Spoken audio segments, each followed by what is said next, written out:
अथ द्वादशोऽध्यायः भक्तियोगः।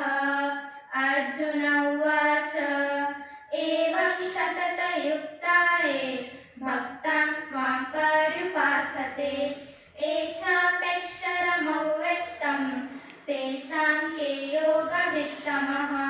श्रीभगवानुवाच मय्यावेश्य मनो ये मां नित्ययुक्ता उपासते श्रद्धया परयोपेतास्ते मे युक्ततमा मतः।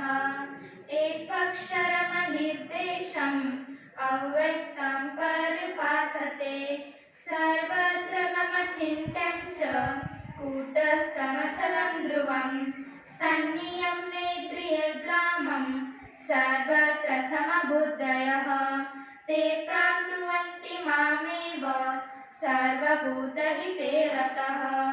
क्लेशोऽधिकतरस्तेषाम् अव्यक्तासक्तचेतसाम् अव्यक्ता हि गतिर्दुःखं देहवद्भिर्व्याप्यते।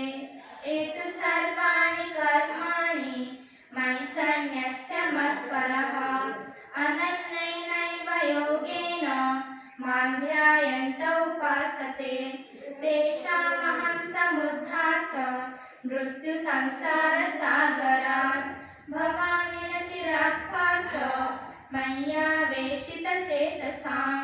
मय्येव मन आदस्व मयि बुद्धिं निवेशय निवशिष्यसि मय्येव अत ऊर्ध्वं न संशयः। अतः चित्तं समादातुं न शक्नोषि मयि स्थिरम्।